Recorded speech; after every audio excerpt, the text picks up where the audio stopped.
So welcome to our to the Kenosha Coalition for Dismantling Racism, our annual meeting and courageous conversation. My name is Yolanda Jackson Lewis, and I am the current president for the coalition. The Coalition for Dismantling Racism has been in existence for 28 years. I know. As a grassroots anti-racism group, our mission is to identify and expose racism and to work for racial justice. Our vision is a new Kenosha culture in which the structures of racism have been dismantled.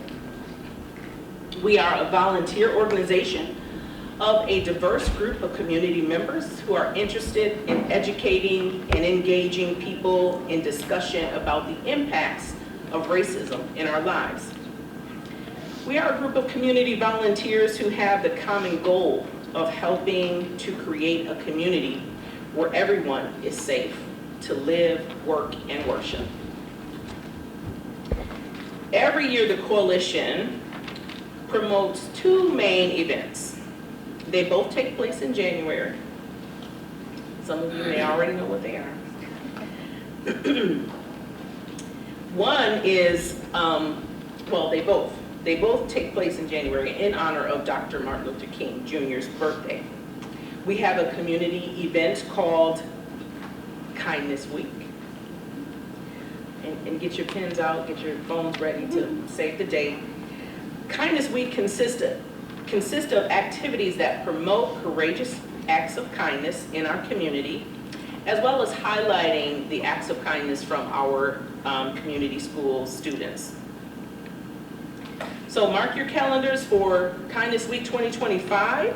It will take place starting Friday, January 17th, and will run through Saturday, January 25th.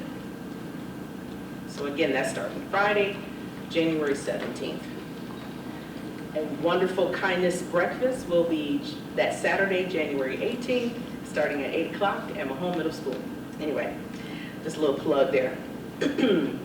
So be on the lookout for the schedule of activities that will take place throughout that week. There will be more details coming soon via social media, our CFDR Facebook page, and things like that. So, also the coalition is widely known for our, I'll call it signature event, our Courageous Conversations. These conversations are held to bring people together, all walks of life, to discover and discuss the impact of racism in its various forms. As our mission states, our goal is to expose and dismantle racism by raising awareness, educating, and engaging the community in discussion about racism. Our hope is to expose the negative nature of racism, to increase understanding, and to encourage people to take individual as well as collective action to denounce and dismantle racism in all its forms. We're proud that each month a member of our organization also writes a Kenosha news commentary. Some of you may have enjoyed those.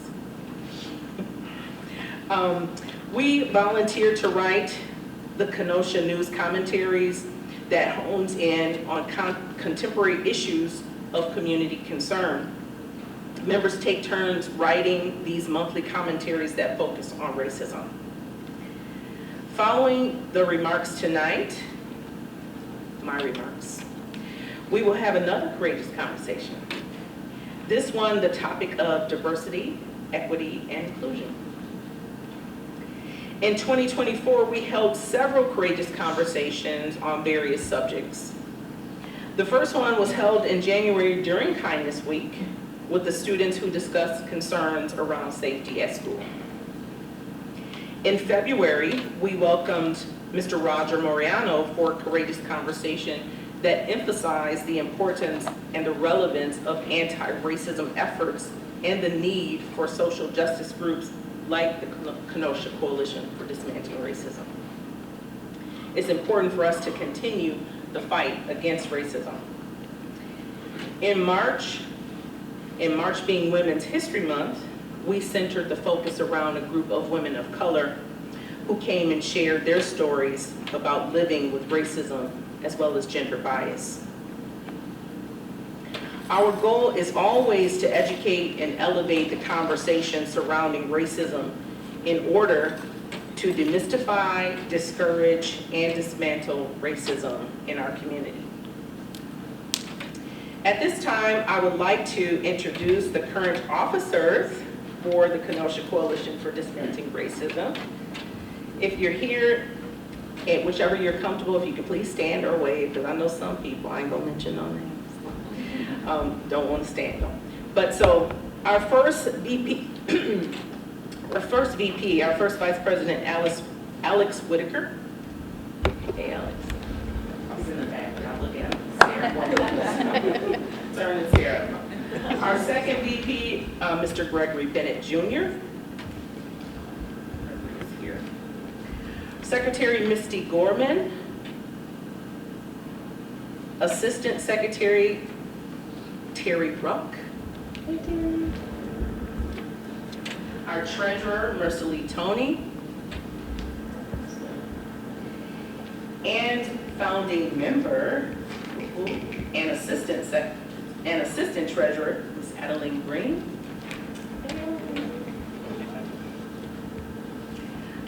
I would like to also recognize the Courageous Conversation team who planned tonight's event. If you could please wave your hands, stand. Yay. Thank you, team. Go team. Yes, yes. I also see several coalition members here this evening. Would you please stand or wave? All the above, all the above. Thank you for your support and hard work this year. Thank you to everyone for coming out this evening to our very brief annual meeting. A special thank you to Doug and his staff here at the Kenosha Civil War Museum for hosting the Courageous Conversations and for all your support. We truly appreciate it. As a reminder, please help yourself to some refreshments anytime during the program. Well, our speaker he may not want that, but he'll let you know. I hope you signed in and got a ticket that will be held. We will have a drawing at the end of our event. And so without further delay, I'd like to bring up a coalition member, Ms. Tamara Coleman, to introduce our speaker and begin the next portion of tonight's.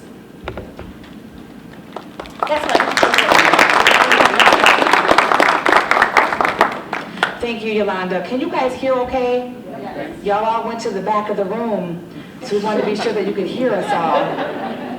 I'm teasing. We welcome you again to our Kenosha Coalition for Dismantling Racism annual meeting and our Courageous Conversation. Before I introduce our speaker for this evening, I do want to ask, and he's not our speaker, our facilitator, I want to ask, are there any elected officials in the room tonight? If you could just stand, wave. We want to recognize you. We see you, because I don't want to call you out, because I will do that. But we see a representative from Tammy Baldwin's office. Yes, stand, please. Thank you. I didn't mean to really bust you out, but I did. Because you could be anywhere tonight, as any of us could be anywhere tonight. And I really want to thank you for being committed to this work. And so I thank you all for, again, being here tonight. We've gathered here tonight because we at the CFDR believe in the power of community and the importance of fostering a more inclusive and equitable environment for all. At the Coalition, we understand that diversity, equity, and inclusion are not just values to aspire to. They are necessary to creating an environment where everyone feels represented, respected, valued, and empowered to not only contribute, but to actually activate it. Marvin Bembry is the missing piece that I think Kenosha was missing. We found it, I think, maybe. I don't know, we're gonna see, right? He's a certified at the highest level with John Maxwell team. Marvin is recognized voice on leadership, diversity, equity, and inclusion. He is frequently called on to coach leaders across many industries across the country. His clients include leading corporate, individual, educational, governmental, and nonprofit organizations. With more than 25 years of leadership experience, Mr. Bembry takes his mission of adding value to everything he does. He uses it to help others, both personally and professionally, to adopt the same powerful values that he entrusts. He communicates difficult subjects with empathy, compassion, and clarity, helping organizations and individuals focus on inclusivity and diversity in positive and necessary ways.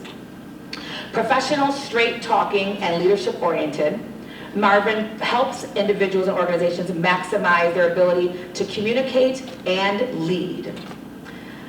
And we are so honored to have him right here in Kenosha, helping us reach our full potential. Individuals who deeply understand their strengths and how to be strong leaders will continue to have an organization that is unstoppable growth and unparalleled performance. Now I'm gonna go all the way back, because I know he's a young man, but I'm gonna go younger. As a child, I need to share this. Marvin was no stranger to hardship. He grew up in poverty in the projects of Detroit. A single parent was his only support. Despite the struggles and only others around him faced each day, younger Marvin, because he's still young, believed deep within himself that his life had a purpose. This purpose drove him to beat all the odds, achieving a successful corporate career during which he honed his strengths as a leader, communicator, and relationship builder. Marvin has participated as a board member in several Illinois area chambers of commerce, banks, nonprofits, you name it, he's been a board member of it. He has received many awards, including the Midwest Urban Leadership Award and the Advancing Minorities' Interest in Engineering Outstanding Service Award.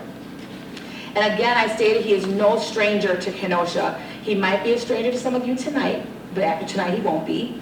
But he has already been in Kenosha doing a lot of training, and I want to uplift those opportunities. He's a trainer currently for Kenosha Area Chamber of Commerce Leadership Kenosha cohort. He's been doing that for several years. Actually, he'll be back here in Kenosha tomorrow to train another cohort. And most recently, I have to honor this and salute this. He has trained some of our Kenosha Police Department, our firefighters, and just recently, over the summer and this early fall, he worked with Kenosha County under the leadership of CFDR member and Equity, Diversity, Inclusion Coordinator, Kelsey Hubler, who's up here in the front. He has worked with Kenosha County's leadership on a 3-day servant leadership training. So he is already in Kenosha, leaving his footprint, and we are so excited to have him here tonight. So, I'm gonna stop talking so we can get to it. But we're all in for a thought-provoking discussion on how we can not only talk about inclusion, but take action to make it a reality right here in Kenosha County. So I'm extremely excited and honored for each one of us tonight for what we're gonna experience. At this time, I'd like to turn things over to our featured facilitator for this evening, my friend, Mr. Marvin Bembry, to help us learn and grow together. Marvin?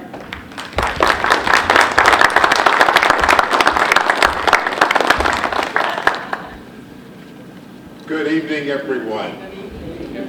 Oh, my, let's try that again. Good evening, everyone. Good evening. Wow, thank you, Tamara, and to all of you that are here tonight.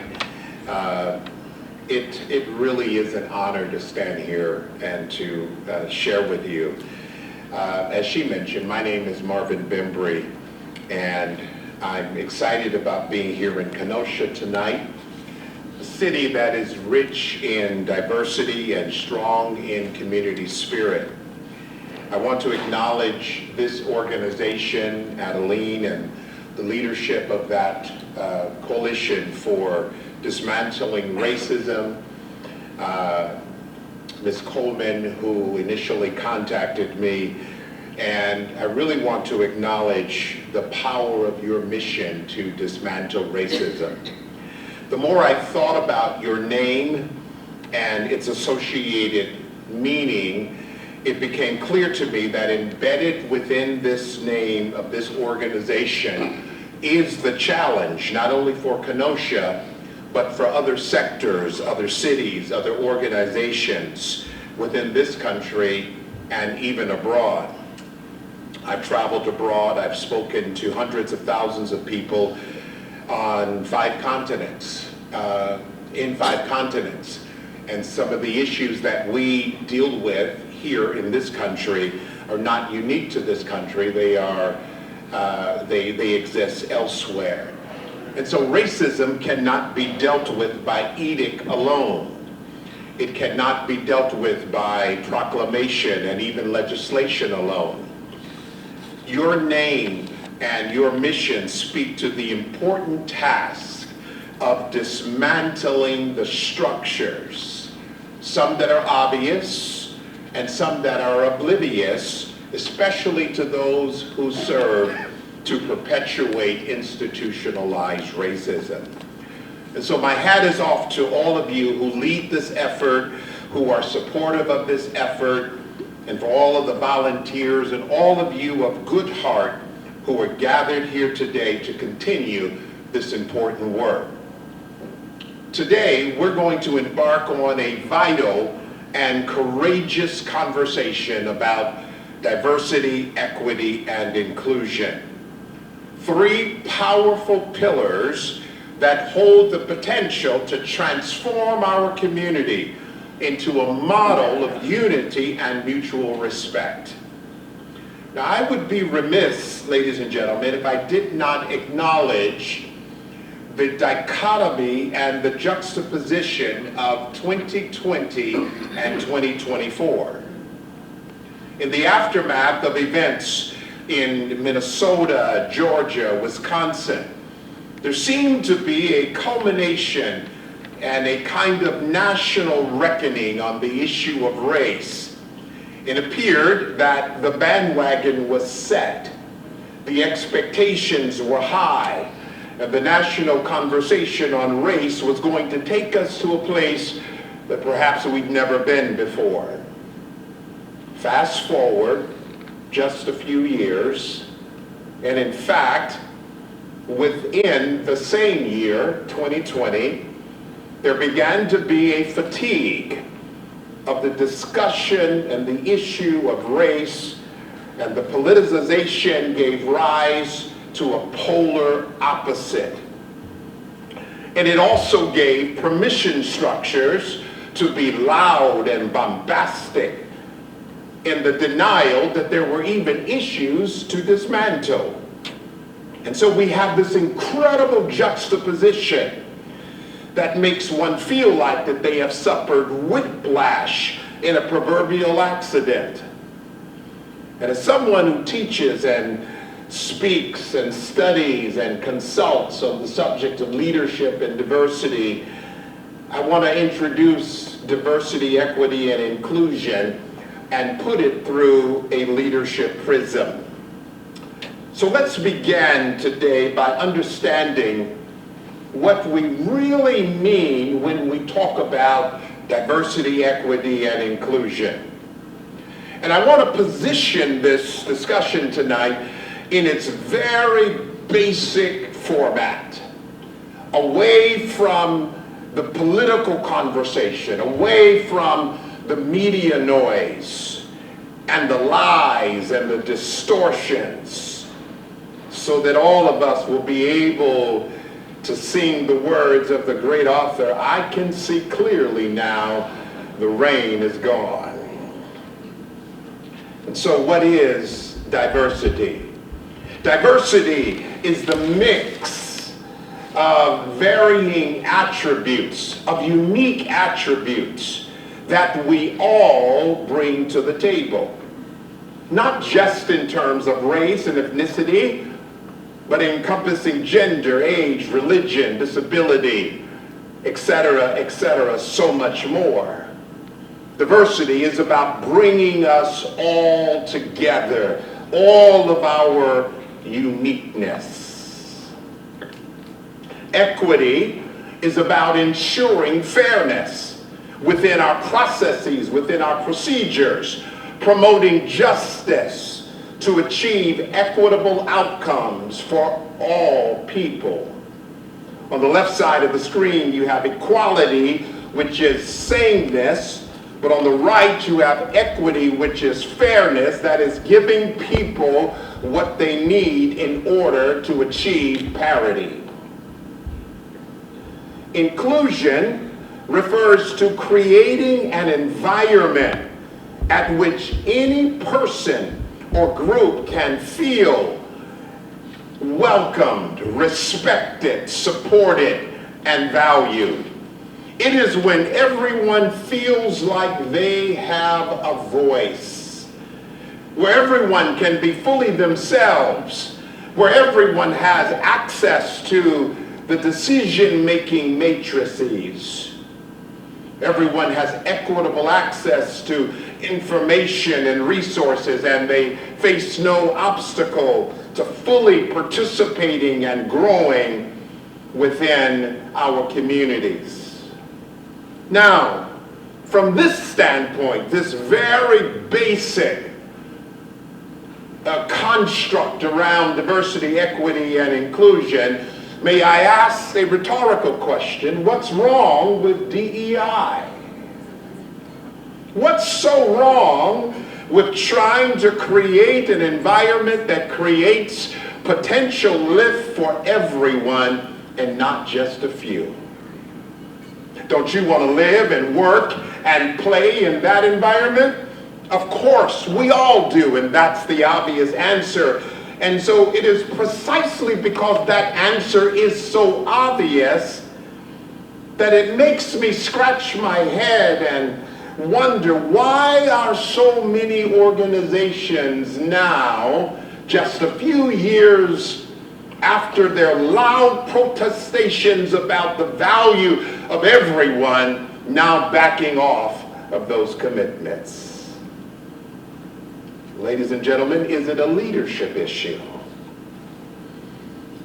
What is leadership? Well, I'm glad you asked. Those of you who have heard me talk about leadership, you already know the answer, don't you? Leadership, ladies and gentlemen, is influence. And my mentor, John Maxwell, says everything rises and falls on the basis of leadership.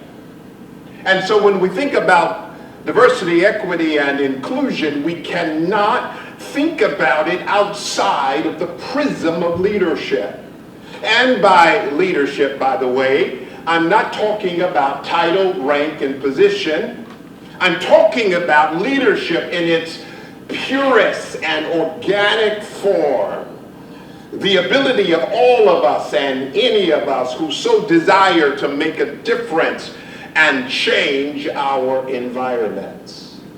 You see, ladies and gentlemen, the power of looking at it from this standpoint is that any one of us, all of us, can make a difference in ensuring that diversity, equity, inclusion actually matter to this community. So allow me then to posit some questions for your consideration about why DEI matters in a community like this. Why are these concepts and constructs so important for us here tonight in this community? Is there an upside to embracing it? Is there a downside to embracing it? And so allow me to wrestle with you tonight and to offer some thoughts for your consideration. Diversity, equity, and inclusion are significant for a community like Kenosha due to several very important reasons. What are those? I'm glad you asked. First, let's take a look at the historical construct. We could argue that Kenosha, or Kenoji, has been diverse for many years. It has had a rich history that began with its original inhabitants. The Potawatomi, the Menominee tribes looked at it and appreciated it for its fertile lands and its abundant waters. European settlers renamed the town from Pike Creek to Southport, and finally to Kenosha in 1850. A name derived from the native word Kenoji, meaning pike or pickerel.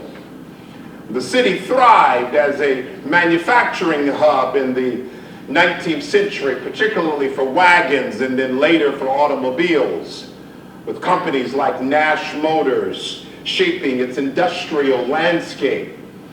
By the 20th century, Kenosha began a transition to a service-oriented economy following the decline in manufacturing. And so then, like now, Kenosha has shown the capacity to grow, to thrive, and evolve.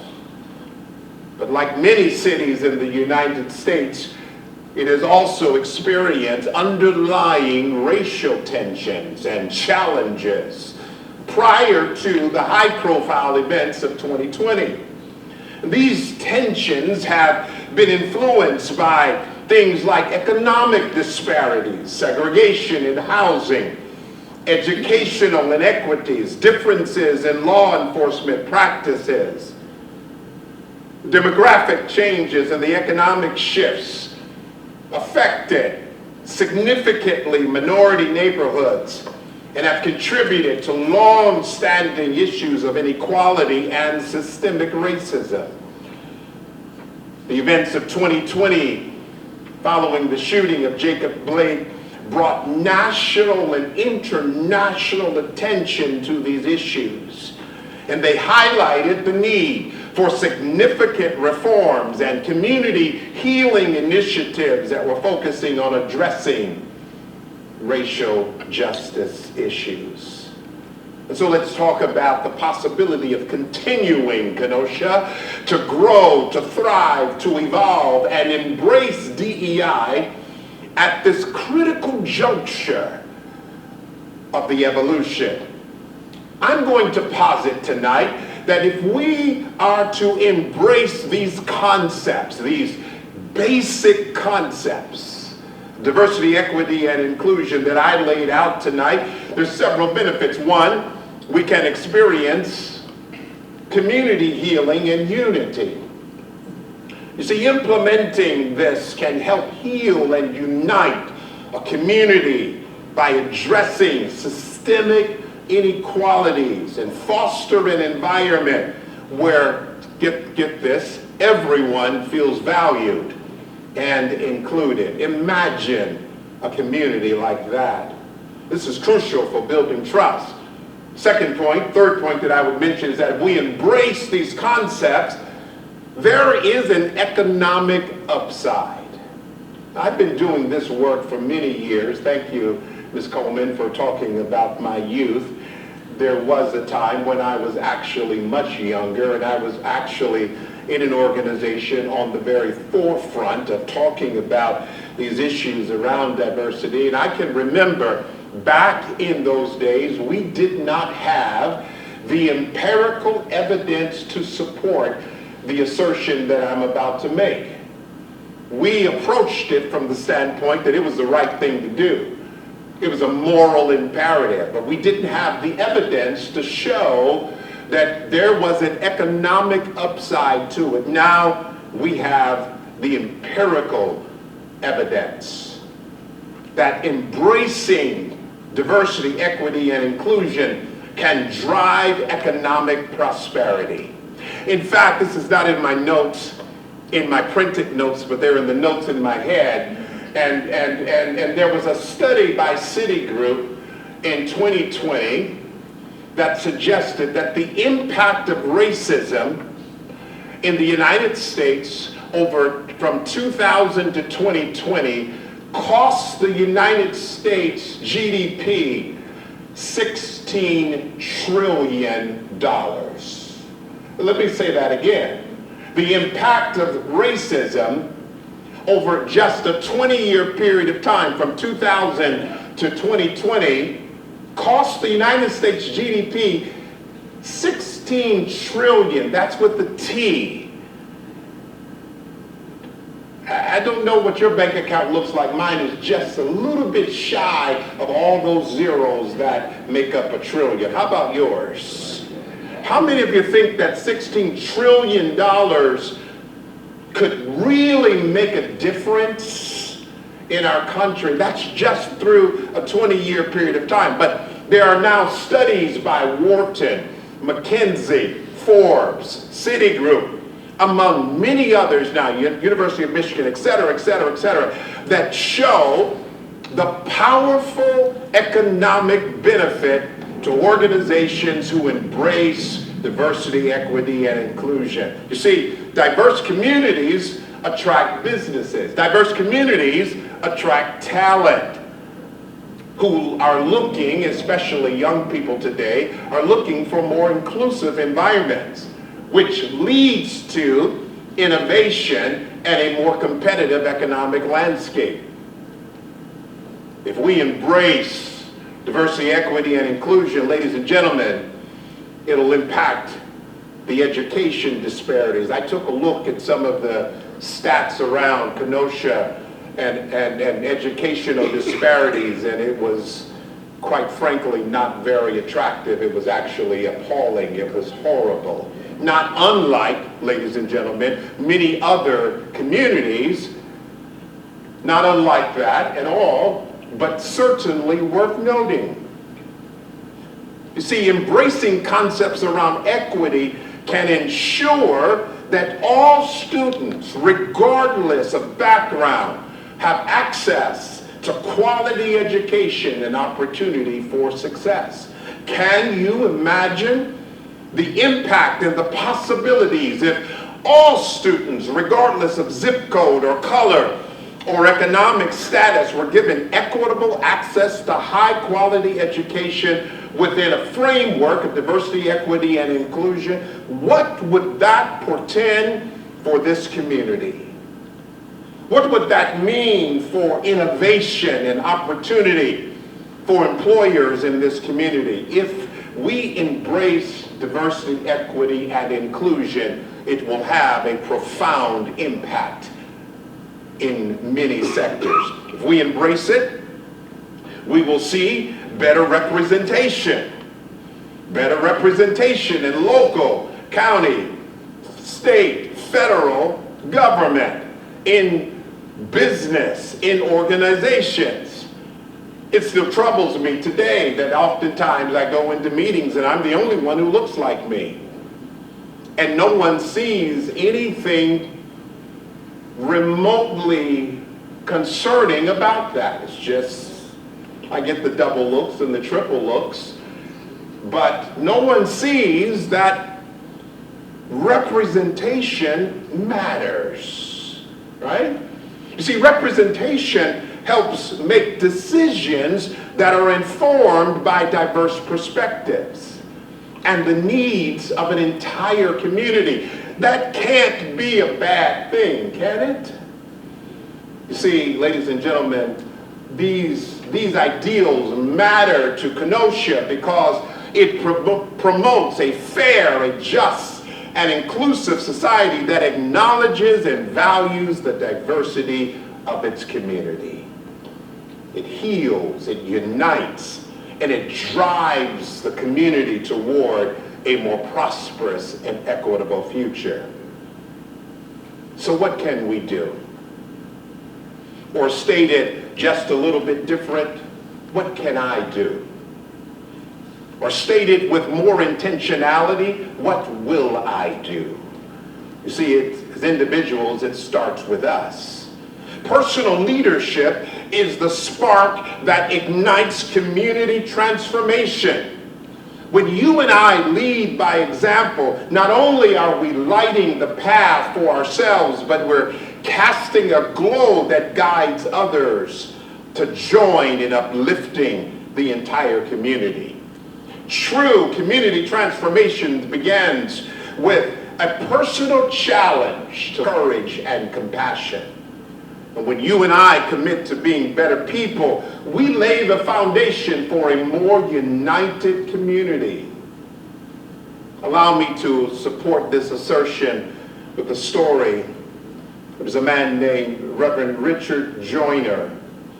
And he demonstrated the profound impact of an individual leader on racial healing and community transformation.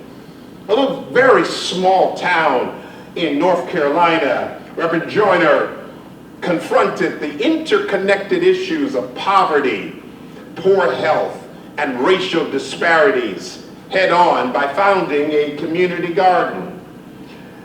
This initiative not only improved access to nutritious food for a predominantly African American community, but it also engaged the local youth, empowering them and reducing negative health outcomes collectively. And by involving the community in this sustainable practice, he fostered a sense of agency and a sense of cooperation, bridging gaps and divides between generations and races, and nurtured a more healthy and unified community. This simple approach, this simple scenario suggested how important it is for practical, locally driven solutions that can lead to meaningful changes and racial healing. What can you do?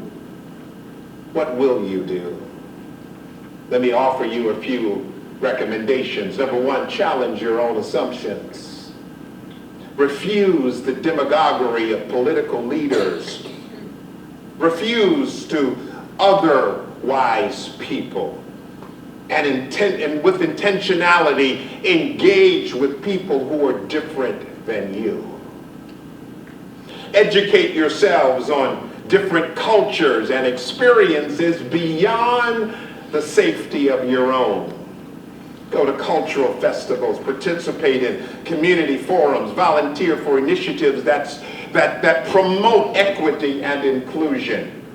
Get to know someone. Oh, no, not my neighbor, but you get to really know somebody, right, who is different than you. Ask questions of yourself first, like, what would a more diverse and representative council, county, board, community leader, business leadership, school board, what would that do for this community? What would being proactive about this really look like? What would it mean? Because it would be better to be proactive about it than reactive and wait for another 2020 to occur. See, as a community, ladies and gentlemen, we can collaborate to create inclusive policies. Whether it's forming a DEI council to advise city leaders, conduct workshops for businesses, or holding regular town halls, forums, just like this, to discuss these issues openly and safely. So as I close today my prepared remarks and we get ready to go into another activity, I invite you to envision. I invite you to envision a Kenosha where diversity, equity, and inclusion are not just concepts. They're not political talking points. They're not imaginations of a political party, but they are the very foundation of our community life. I invite you to envision that. What would that look like? Imagine a city where everyone feels valued, where everyone feels empowered. You see, ladies and gentlemen, you and I have the power to shape this future. But it starts with leaders like you who will take the risk and vision something so much bigger and better than today. And it starts with the commitment today. This, ladies and gentlemen, is how we dismantle racism. Brick by brick by brick. And replace it with boulders of faith and hope and love. Margaret Mead said, "Never doubt that a small group of thoughtful, committed citizens can change the world. Indeed, it is the only thing that has." What can you do? What will you do? Thank you for your attention and your personal leadership in transforming Kenosha into a city that really does embody these principles of diversity, equity, and inclusion. Thank you very much.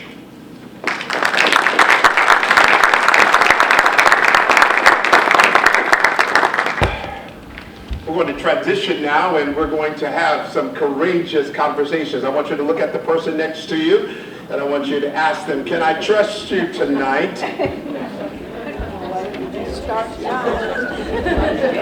I trust you tonight? Oh, people are already moving. I don't trust the person I'm sitting next to. All right, so here's what we're going to do. We're going to have some conversations in small groups, and what do we have here? Maybe 50 people, do you think? Maybe 50 people. So here's what we're going to do. Instead of doing the chair out kind of deal, we were going to do that. We have a small enough group of people that I think it'll be easier for us to relocate to various parts of the room. Stay where you are in your groups as we kind of come back together. So, it's a no, but you gotta have relationships. I wish we had longer for this exercise. This is a powerful, powerful opportunity. In fact, I think as I walked around, I heard something that made me pause to think about something a little different as well. That's the power of just having conversations, right?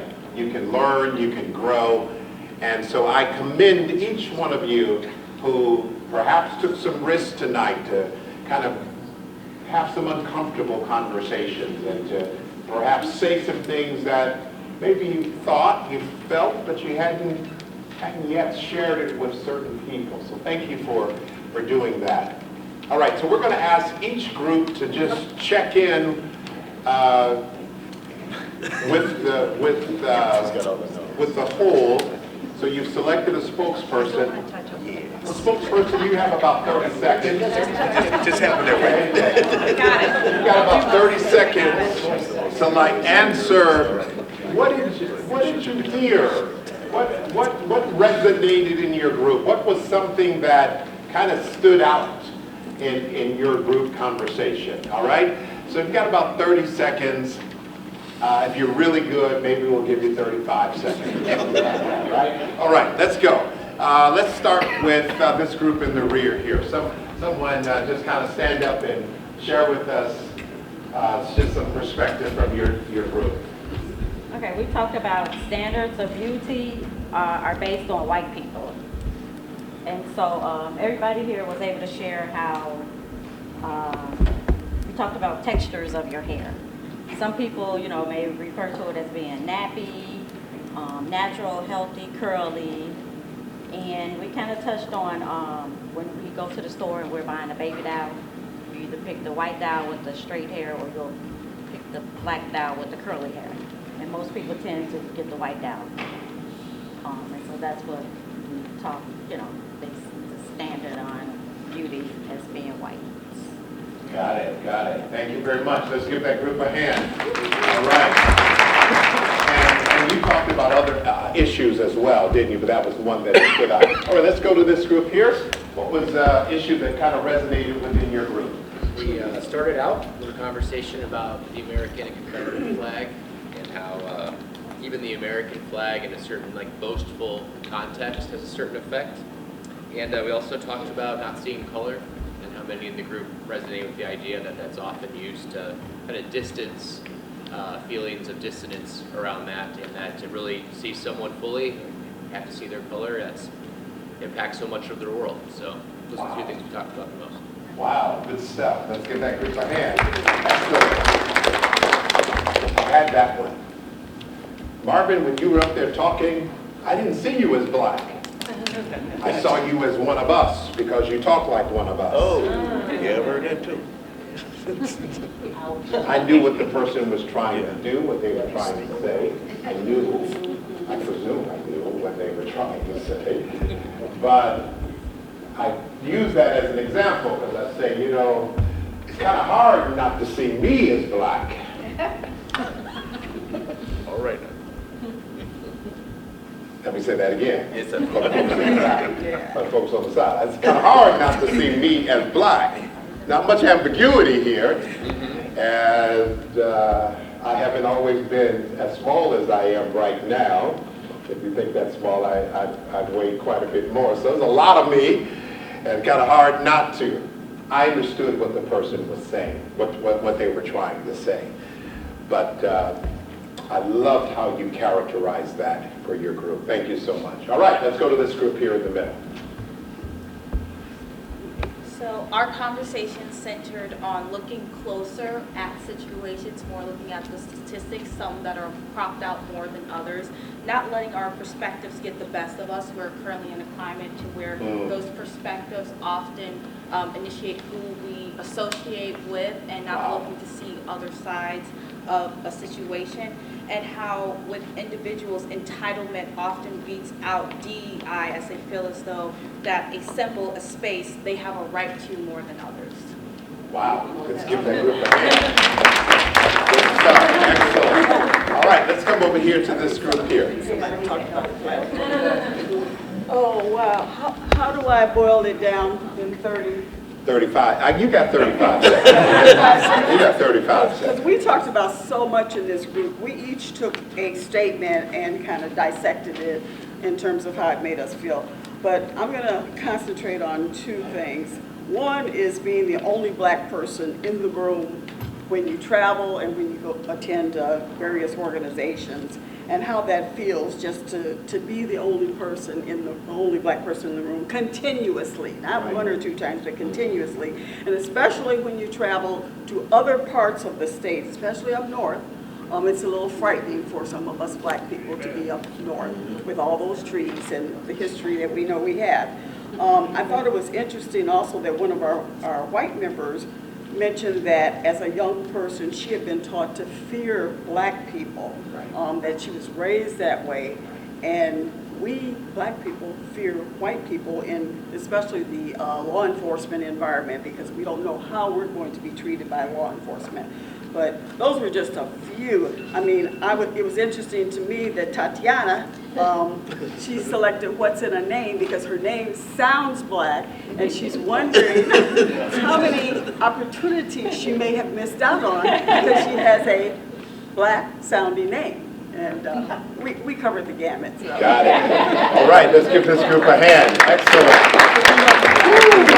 Wow. Some really powerful conversations. Let's go here. Yeah, I think we took a similar approach to that group. We kind of just went around and I think we talked about like 10 different statements, shared experiences. It was pretty interesting, the like intersectionalities in this group. So we started with the talk, parents giving the talk, whether you had to as a parent or with other relatives. And then the theme, I did kind of write down as everybody else was talking, some very philosophical groups, so kudos to you all.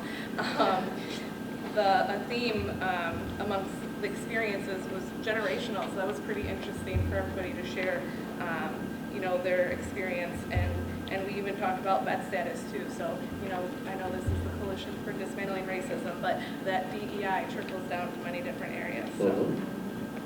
All right, excellent. Let's give that group a hand. Good job. Excellent. How many of you wish you had more time to talk about this? Yeah. So, may I just suggest, remember there was a question that the person who was speaking a little while ago asked? It was, what can I do? Anybody remember that question? What will I do? May I just suggest that you keep the conversation going? Maybe, if you're comfortable with the person in the room, go to lunch, talk about it some more, right? Maybe there's a neighbor, maybe there's a coworker, maybe there's someone you'd like to get to know better, right? And have some of these kind of conversations. We learn, we grow, and we actually uncover biases that we don't even know that we have, right? So, good work, congratulations. All right, stay where you are. We're going to go to one more item, and I'm going to ask you to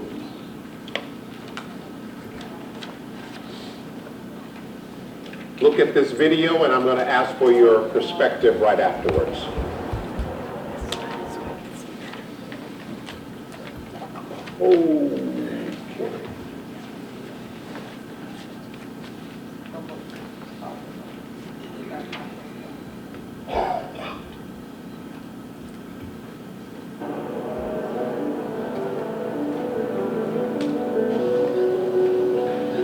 I'm sorry, because that blocked like that, let me start it from the very beginning. Okay? I want you to get the full effect.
What did you see there? Wow. Yes, sir. Him being judged, ironically enough, he's the judge himself. All Team right. judge. Right, right. Yes, sir. Windows closing, not holding an elevator open. Dr. Sanborn, speak up just a little bit so that people over here can hear. Use your outside voice. Your playground voice. And I saw car windows being pulled up, and elevator door not being held open. Yeah. Did everyone hear what he said there? No. Yeah. So he said in the beginning he saw the car window being raised up when there was an opportunity for the little girl to say hello, greet the little boy, right? Car window rolled up. And then the next thing that he observed was the elevator closing when it was clear that they saw him standing there and there could have been time to punch the open button. All right, thank you. Someone else. What did you observe? Yes, ma'am. I wonder what his son sees, if he sees the same thing that his dad does, and if he doesn't, will he experience that when he's older? Thank you. I want to just call that out. I've shown this video, I can't tell you how many times, hundreds of people, hundreds of people. And I still see things or hear remarks or insights that just are powerful. That's one right there that I don't think that I've heard before, and that is someone saying, I wonder what the impact of his son observing all of this is on him. Racism is kind of learned, isn't it? It's caught. I think you, sir, did you have your I was hand? thinking about at the pool. Yes, How they madam. were being observed at the pool. It seems like everybody's watching you. Yes. That feeling. To go off that, the emotional wear, he's not able to be present with his kid because he's on guard. Yeah, good stuff. Yes, ma'am. Tatiana. Yeah, Tatiana. Thank you, Natalie. And how sad that probably the only time he doesn't mind a look is when he's in his profession, you know, when he's the judge in the courtroom versus, you know, being bothered by it and way down and stealing his energy and the every day-to-day stuff. Wow, stealing his energy. I think I saw the bailiff letting the judge in through the door and giving him the look. I'm pretty damn sure. And that would have been a person that was, that's been aware for a long time that the judge is black. And still he's getting that look. That's an interesting insight. No one has mentioned that before, but there is absolutely a certain look that the bailiff offers. You're absolutely, I've seen that. Interesting. All right, thank you. Someone else. What did you see? I saw American history. You saw American history? What do you mean, sir? I think that I think the look's been around since 1619. Whoa. And I think all of the locations that the look took place in that video, whether it be on a screen, in a courtroom, in a pool, all those locations have seen the look take place and people kept out. Yeah, powerful. Yes, sir? I was going to talk about the undertone in being in the pool. Yeah. It's kind of like an undertone saying we don't know how to swim. I'm someone that knows how to swim. I learned how to swim every summer, so it's kind of like ironic and really sad. And it's just like an assumption every time you see someone in the pool. Yeah. Color. Yeah. Yeah. Good stuff. There's a lot there. Man, I wish we had time to unpack that. We don't. Sir, and then sir. When you place that judge in the environment that we have seen, Can you use your those outside? people, I'm gonna stop you, I'm sorry. Because people back here really want to hear, they keep saying, we can't hear. They those really people want to hear didn't this. see his competency. Start over. Say that over again. When you place the judge, go ahead. In that environment, Yes. different scenarios. Yes, yes, They yes. didn't see his competence. Yes. He can swim. Yes. He's a judge. Which means he went to college. He went to law Yeah, school. yeah. I know people. That is what we experience every day. Every day. Every day. We know these things, but not you as the group, but society discounts what we know because this is what they see. Yes. Got it. Thank you very much, sir. Yes, sir. Oh, I think there's a theme of distancing. Louder, please. Oh, sorry. A theme of distancing with rolling up of the windows, the closing of the elevator doors. Yes. And along the lines of what this gentleman said. Yeah. The areas that they take place are all areas of segregation historically. The pool, walking on the streets, courtroom. Yeah. That's good. Elevators, they're all areas that have been historically segregated since 19. Wow. Wow. Okay. Best answers you've ever heard from this group? It's really good insight. Give yourselves a hand. Great insight.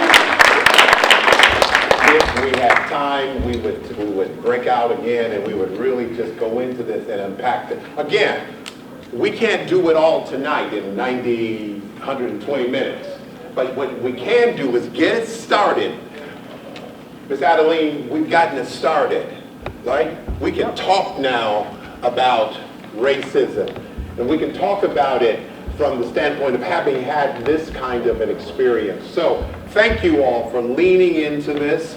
Again, my challenge is, what are you going to do? What will you do?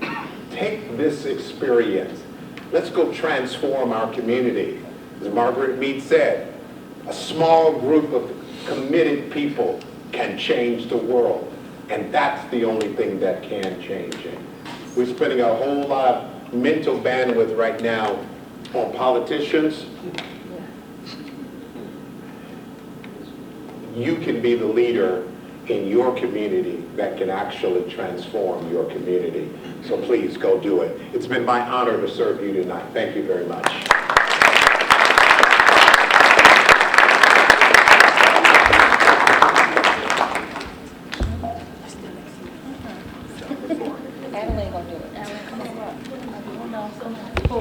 Did everybody get a ticket? Did everybody get a raffle ticket for the prizes? Let's give Mr. Marvin Bembry another round of applause, please. My name is Jada Monet Robinson, and I sit on the Kenosha Coalition for Dismantling Racism. On behalf of the coalition, I believe I can say this confidently, that whether you came here as a faithful supporter of the coalition, a supporter of DEI, an individual who was simply curious about DEI or was not entirely for it, we thank you for being here tonight, for being willing to have tough conversations, learn and grow. The hope is that when you leave this space, as Mr. Bembry said, you will continue to learn and grow and have those tough conversations on how we as individuals can best work together towards diversifying our community, making it equitable and inclusive. The first step is to vote. That is a way that we may obtain that vision. From this point, we will have an election around the corner in which we will be able to vote for individuals that will not only shape our community, but also shape our nation. I encourage individuals to take the knowledge gained here tonight to make educational decisions at the polls and exercise your right to vote, to never underestimate your power to vote. It is your voice, your input to decide the futures of communities like ours and our nation.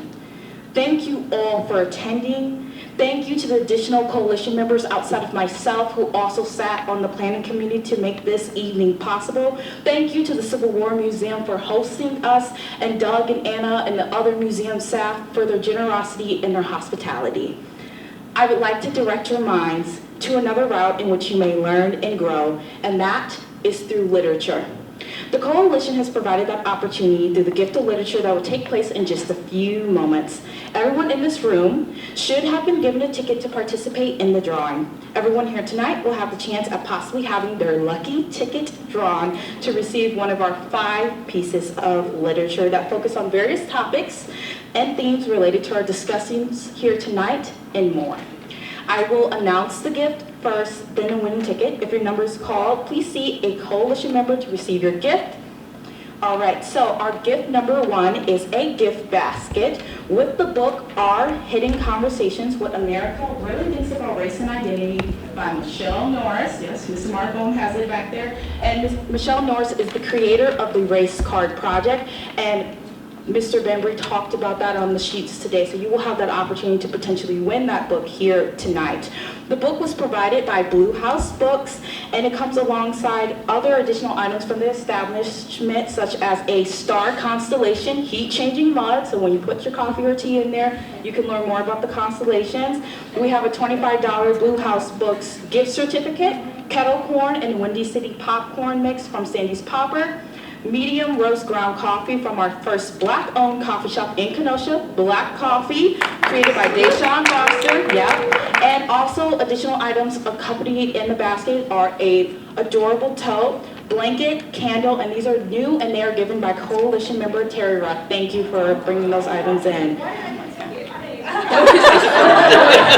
You're on the committee. You're on the planning committee.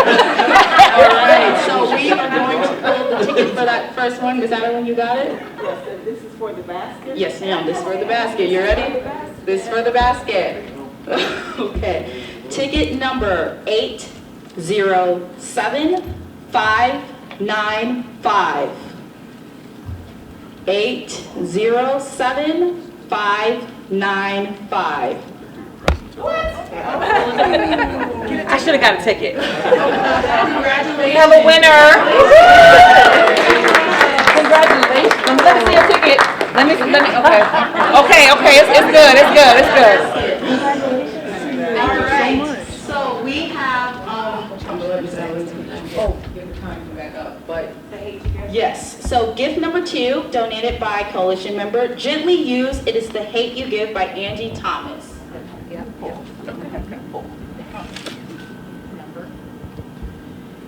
807599. 807-599. I knew I should have got it. Once, going twice. Okay, we're gonna pull another one.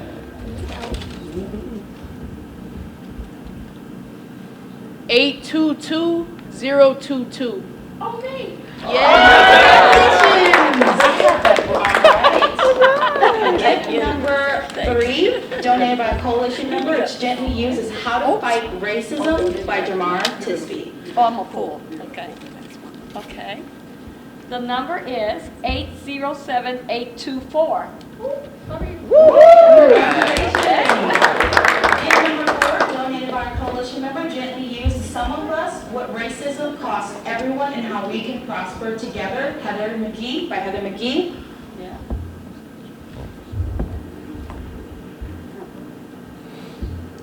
$822-022. No, that's. She reversed back in. I was right. See. That's why I should. 807-797. Congratulations. And the final gift of the night is donated by a coalition member, Gently Used. It is Unequal, A Story of America by Mark Boggle and Michael Eric Dyson. Okay.